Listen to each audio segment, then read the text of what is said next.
Hi, welcome to Kinetics. We are going to start Kinetics and we're going to cover this just like we did the last chapter on solutions, is we're going to break it into at least 4 parts. And so today we're going to just introduce Kinetics, talk about what Kinetics means, and then in our Zoom session we'll do a couple of problems on Kinetics. Okay, so here I'm just going to pull up our objectives for today. We're going to learn the factors that affect reaction rates. I'm going to introduce collision theory to you, and we're going to know the difference between average and instantaneous rates. And so what happens in a chemical reaction is the reaction rate is going to change as the reaction proceeds. And so oftentimes it helps to denote a particular span of time where you would have that average and look at the rate that's happening over that average. Maybe the first 10 seconds of a chemical reaction or the last 10 seconds of a chemical reaction. An instantaneous rate is going to be at that particular moment in time, what would be that rate of that chemical reaction. And then we're going to understand how stoichiometry plays and doesn't play into rate expressions.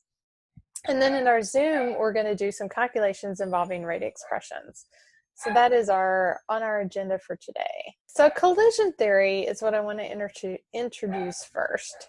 And collision theory is simply that if you have a chemical reaction that's going to happen, your reactants have to collide to react, right? You're not going to have 2 reactants on opposite sides of a beaker, and if they never move and come in contact with each other, you're not going to have a chemical reaction. So collision theory is just kind of, to me, it's a little bit of stating the obvious. I have to, particles or substances, whether it's an ion, an element, a compound, they're going to have to collide to react. Now, there's some things that are going to happen when they have that collision that we'll talk about later in this chapter, but more generally, the more collisions you have, the greater chance you're going to have of a chemical reaction happening.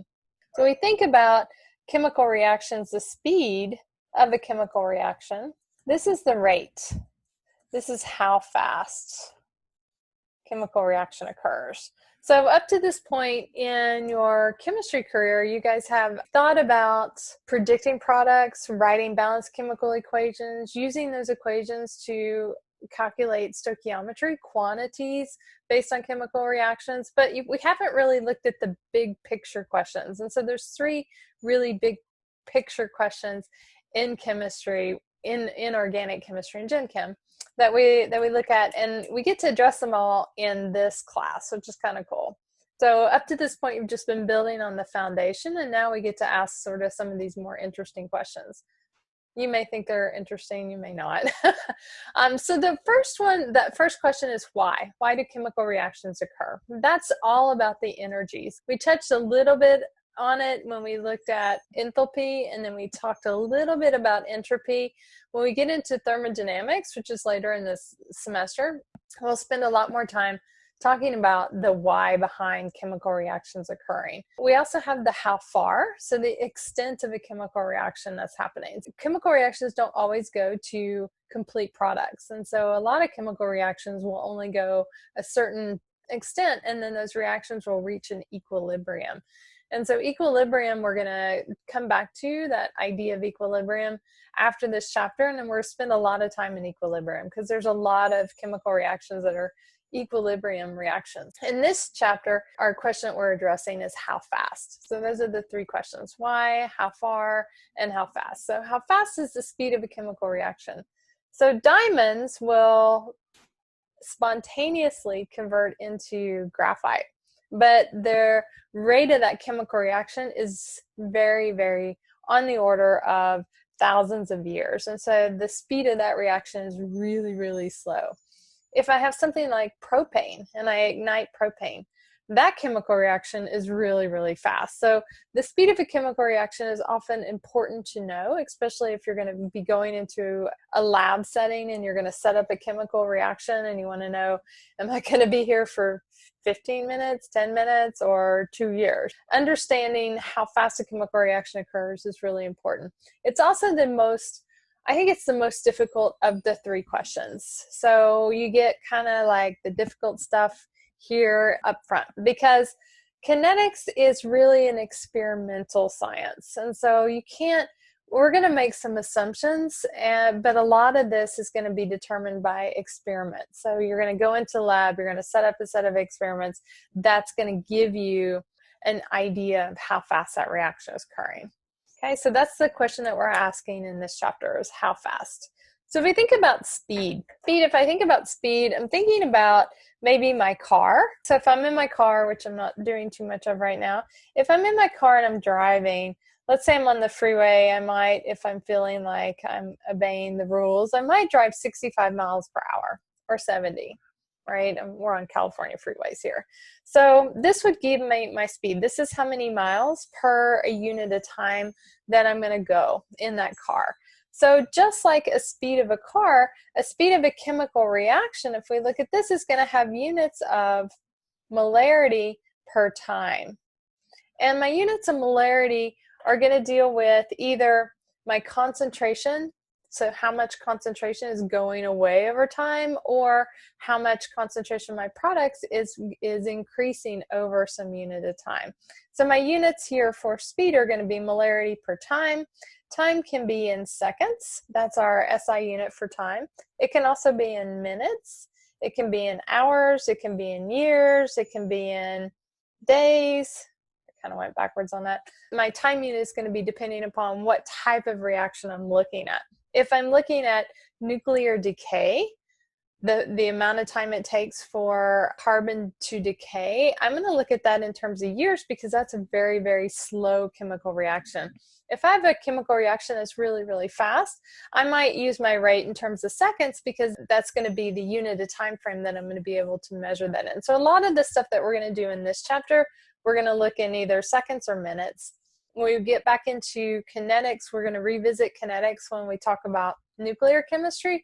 Then we're going to be in years and days. Your time unit will change depending upon how fast that chemical reaction is that you're looking at. Before we talk about specifically rates, let's look at the three factors that can influence the rate of a reaction. Three factors that are going to influence the rate of a chemical reaction. The first one is concentration. So if you're thinking about products, so let's say I have a chemical reaction where I have A plus B going to C. Collision theory says that in order for this reaction to happen, A and B have to collide. So if I have the higher the concentration of my reactants, then the faster the reaction can happen, because you have more opportunities for collisions. So if you have a reaction that is inherently pretty slow, maybe you start with higher concentration of your reactants so that you have more opportunities for collisions to happen, and then that'll affect the rate. So concentration. So if I increase the concentration, I'm going to increase the rate of that reaction. It may still be really slow, but it might go just a little bit faster. Temperature.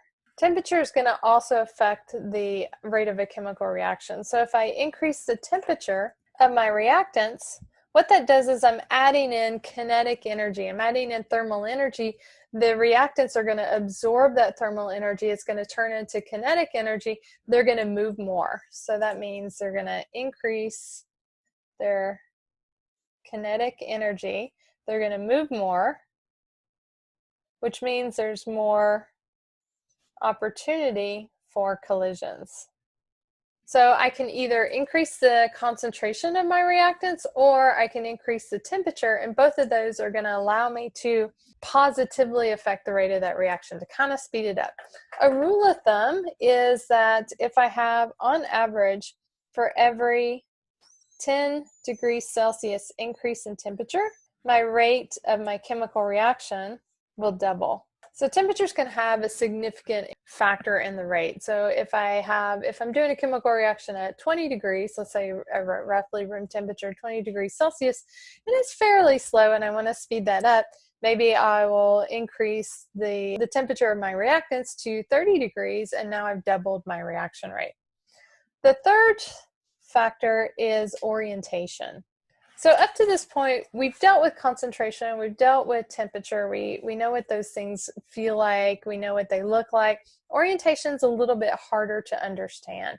And orientation goes with the structure and properties of the reactants themselves. So if we think about this scenario here where we have A plus B goes to AB plus A, or AX plus B goes to AB plus X.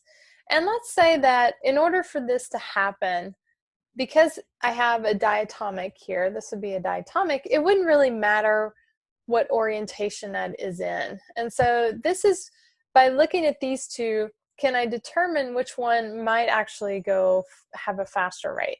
Probably this top one, because since these both are the same, if I had an orientation component where I had to orient in a particular way for this reaction to happen, because both of these are the same, then I'm going to have less of an orientation need here, where if I had AX plus B to go to AB, now I might need the A to be lined up so that A collides with B, but some of the time X might collide with B. And so now my number of collisions are going to be very specific to the orientation of those molecules. And so it's really hard to predict, unless you know something about a chemical reaction, if orientation is going to have a significant effect or not.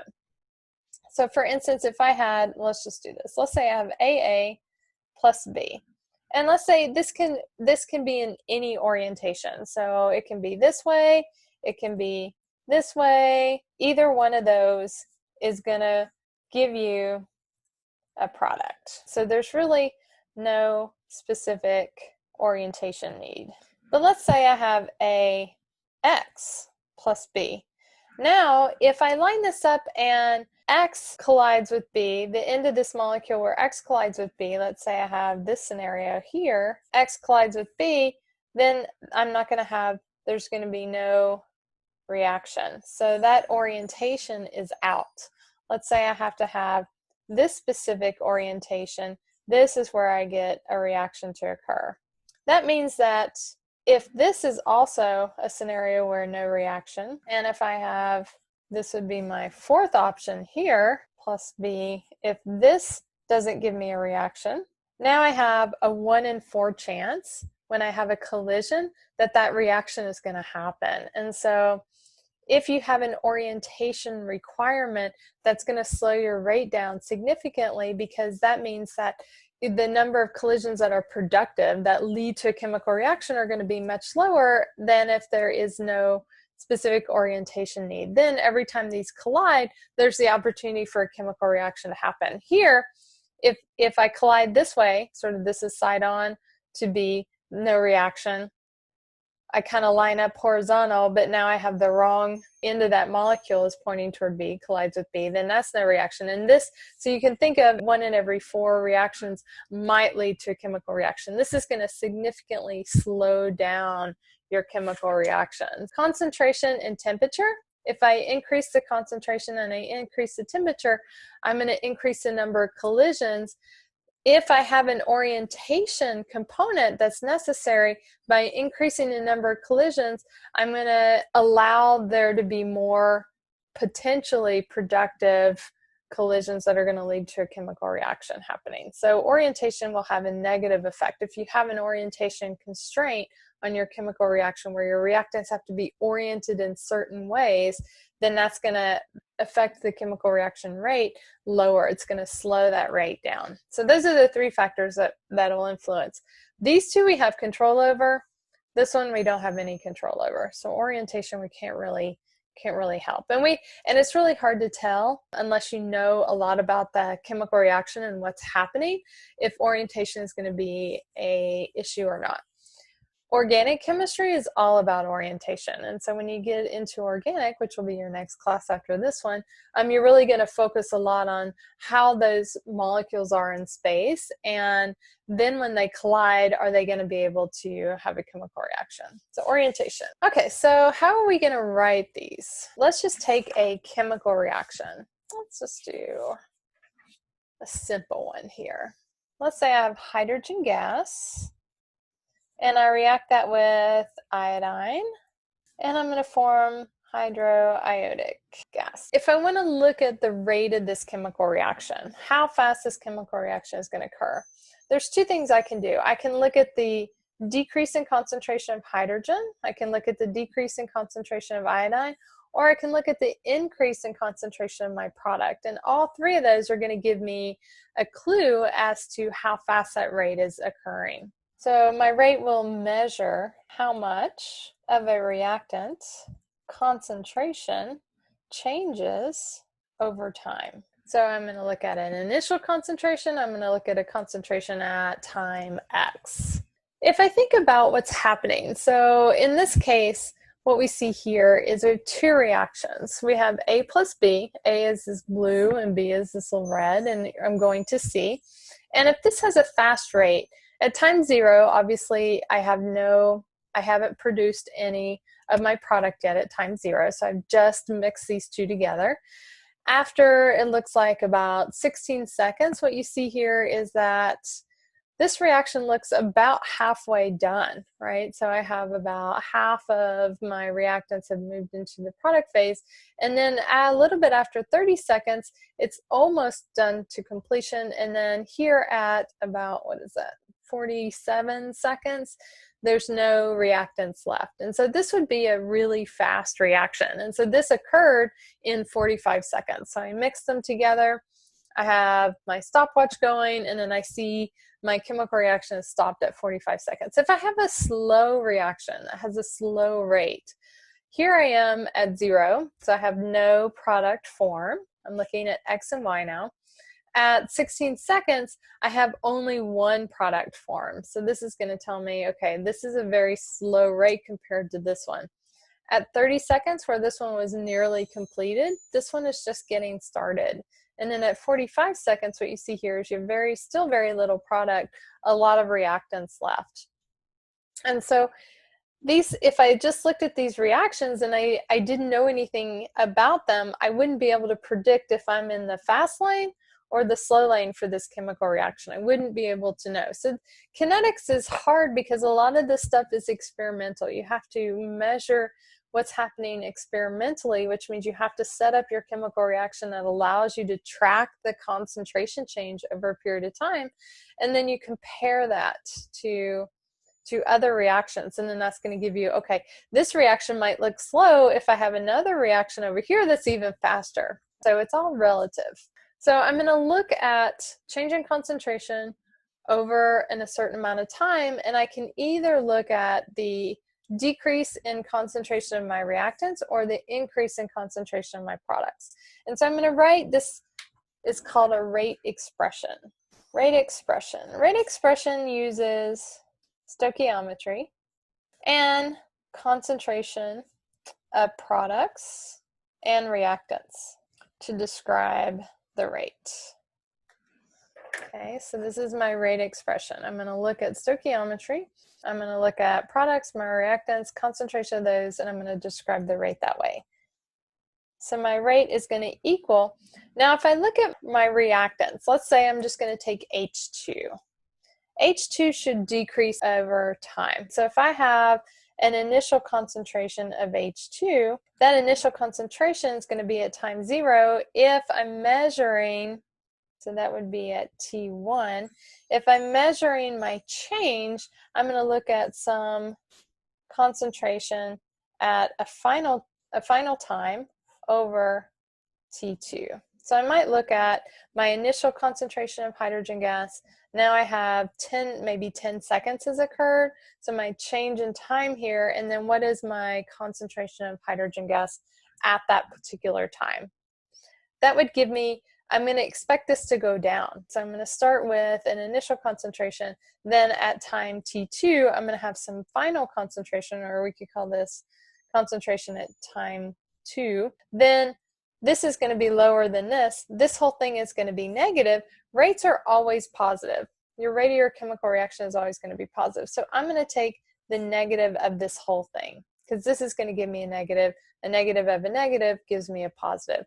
So I can write it this way, or I could write it this way. Minus, whenever you see this, remember this is change in concentration of hydrogen over a particular time. So this would be my rate as a reflection of H2. I could also do the same thing with I2, right? Because I2 is also going to decrease over amount of time. So I could say my rate is equal to this is also going to be a negative because I is going to go down, its concentration is going to go down.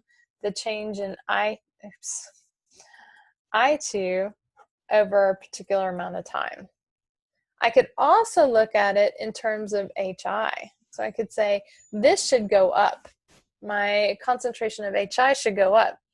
But for every one of these, two of these is made. So I'm going to factor in stoichiometry here. I could write my rate expression this way, H2 over a particular amount of time. It also equals change in I2 over a particular amount of time. And it could also equal the change in HI over a particular amount of time. But now since this, for every one of these, two of these is made, I'm going to take half of this so that these rates equal each other. So the rate at which I make half of the I2 that I have equals the rate that one of these is going to go away. So that's my stoichiometry. So I could write it that way, or I could write it this way. HI over 2 times my time. So this is going to relate hydrogen, this is going to relate iodine, and this is going to relate my product. And so I can look at my rate expression as a function of either one of these three. Now if I want to think about average rate, this delta T implies that I have a particular amount of time that's happened. And so as I said, your rate is never going to be the same throughout a chemical reaction because what's happening? As hydrogen reacts with iodine, the concentration of my reactants is going to decrease over time. And so I know that concentration affects the rate. So as my concentration of my reactants goes down, my rate is going to start to slow. And so if you have the fastest rate of your chemical reaction usually occurs right at the beginning. So you mix things together, you have high concentrations of your reactants.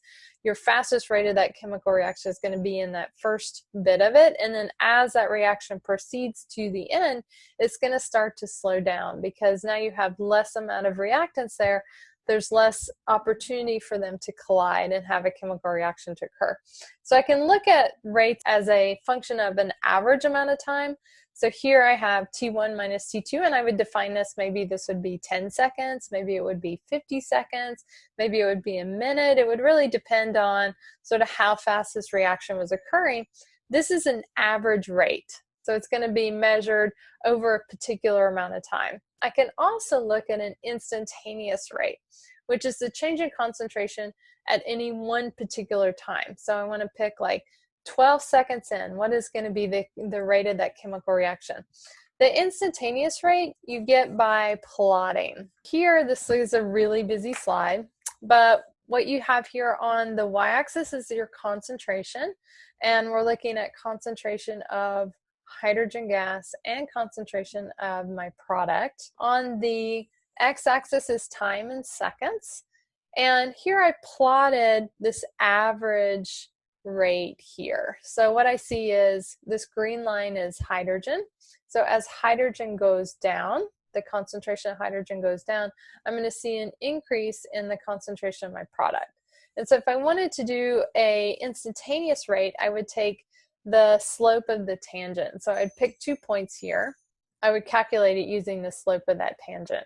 We don't really do too much with instantaneous rates because they don't give you a whole lot of information. Does it really matter what's happening at 41 seconds in? It might, but what might be more informative is how fast is that reaction happening and how long is it going to take for the whole reaction to occur. So we'd look at an average rate of reaction. Because we're doing this experimentally, this is very much an experimental science, is I would have some time where I would initially start my reaction. I would have my initial concentration of my reactant, and I would have some way where I could measure the concentration of hydrogen gas, and I would see that going down, right? So this would be my change in hydrogen gas, my change in time, and then my rate would be that rate expression. And you see here, my rate at the beginning is much higher than my rate at 100 seconds here. So now my rate is slowed down to 3 times 10 to the minus third. So your average rate is constantly going to change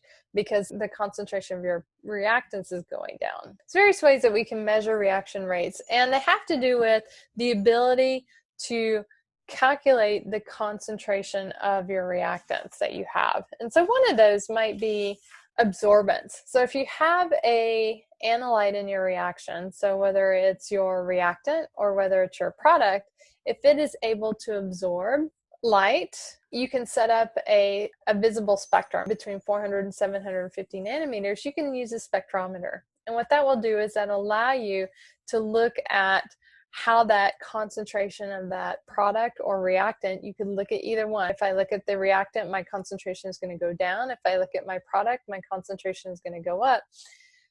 If I have that scenario, then I can look at the change in concentration as a function of the absorbance. And so that's what we're going to do in one of our labs when we do our kinetics lab, is you have to have a chemical reaction in which there's only one thing that's going to absorb either one of your reactants or one of your products, so that you can look just at one of those components. So I also said that stoichiometry is involved here, and when you're writing your rate expression, this is how it would look. My little a here would be my coefficient in the chemical reaction for A, little b would be my coefficient for B, little c, C, little d, D.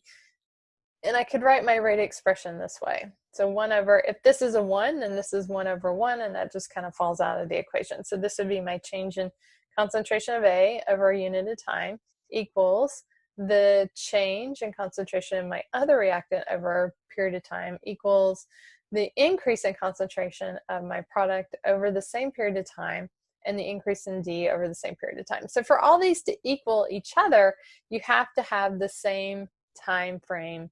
So this would be maybe 10 seconds. This can't be 20, right? This would be 10, and this would be 10, and 10, and 10. And so I would look at that change in that rate of that reaction by a function of either the decrease in concentration of my reactants or the increase in concentration of my product. So I'm either going to look at HI or I, or I'm going to look at the increase in HI over whatever time period it is that I'm evaluating. So that is a rate expression. Let's say I have A2 and I'm reacting that with 2B and I form 2AB.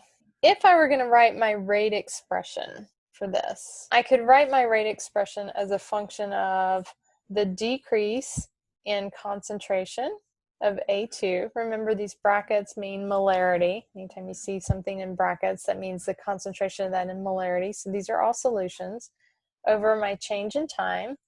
Or it could equal the negative 1/2 of B over a change in time. For every one of these, 2 of these is going to react. Or I could look at the increase in concentration of my product over amount of time. So this is negative, this is negative, this is positive, because this should go up, this should go down, this should go down. So if I were to graph this and I look at concentration over time, what I might see is A2 is going to go down and AB is going to go up. B should also go down, so B will go down as well. And so these two are going to definitely decrease over a certain amount of time. This is going to go up, and as these go to 0, this is going to plateau out, and then my chemical reaction has stopped at that point. So I've stopped forming any more product because I've plateaued out. I've either expended all of my reactants, or this is just slowed down to a really slow pace. Right, so my rate is going to change over time. So we will end there, and then we'll come back and we'll talk about what really happens in real life. So this is really nice. This rate expression is really nice because it pulls in stoichiometry and it allows us to predict what's going on without really knowing too much about this chemical reaction itself. But this is kind of a very simplified way of thinking about rate, and it doesn't actually apply much to real life. So we're going to come back to talk about real life kinetics here in our next part.